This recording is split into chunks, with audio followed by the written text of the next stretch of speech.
Review: New Mutants is the worst X-Men movie ever. Forbes. Scott Mendelson contributor. Fox and now Disney's groundbreaking if inconsistent X-Men franchise deserved a better send-off than this nothing burger of a movie.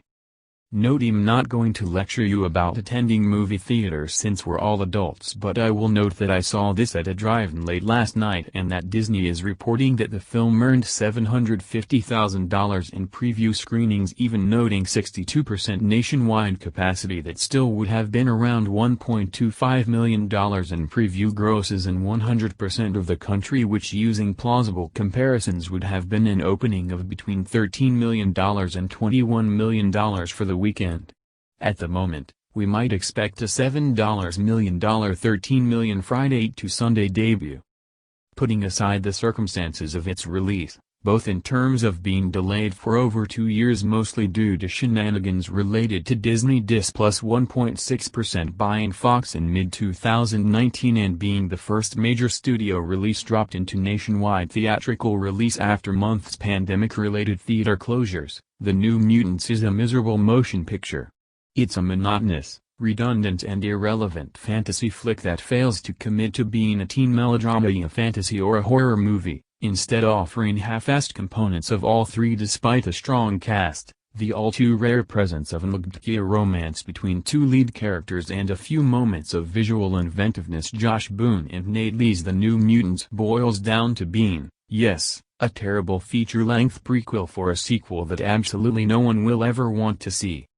The film concerns 5 teens who reside in an abandoned hospital run by Dr. Cecilia Reyes Alice Braga. Long story short, they are all mutants with unusually dangerous powers who have unintentional or, in one case, righteously intentional, blood on their hands and are under supervision until they learn to control their powers.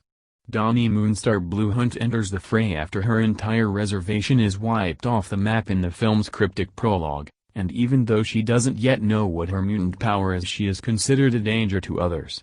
As Dani struggles to figure out what she can or can't do, while romantically bonding with persecuted Lycan Ron Sinclair Maisie Williams, the teens begin to experience terrifying visions linked to their own respective traumas.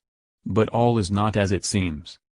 The film does indeed take place within the world of Fox's X-Men series, although that franchise's random continuity negates much interconnectivity. There's at best a few verbal references to the X-Men and a fleeting non-verbal reference to Charles Xavier, a character who either still runs the Xavier School for Gifted Youngsters X-Men Days of Future Past or left the school to Hank McCoy after his attempts to control Jean Grey went awry. Dark Phoenix. Regardless, these aren't exactly flagship characters and nobody wears anything resembling a comic book costume, so the film has to stand on its own as a spin-off that just happens to take place in an existing universe. While the film could be commended for being a full-throated genre approximation, it still plays out as expected in terms of comic book superhero expectations.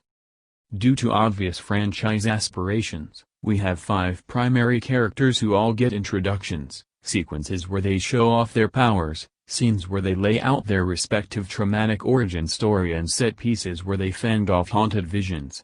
Yes, that's a lot of legwork for a 90-minute movie. The monotony and redundancy resembles it, which also spent much of its running time with somewhat standalone sequences of its unkillable main cast being attacked by specifically tailored terrors.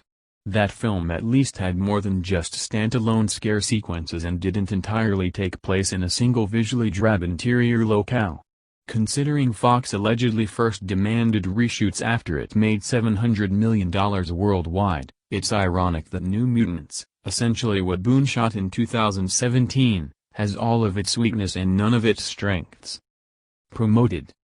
Anya Taylor-Joy makes for a compelling Ileana Rasputin, presented as a victim of child slavery, and presumably rape, and she cuts a striking action figure in the film's fantastical climax.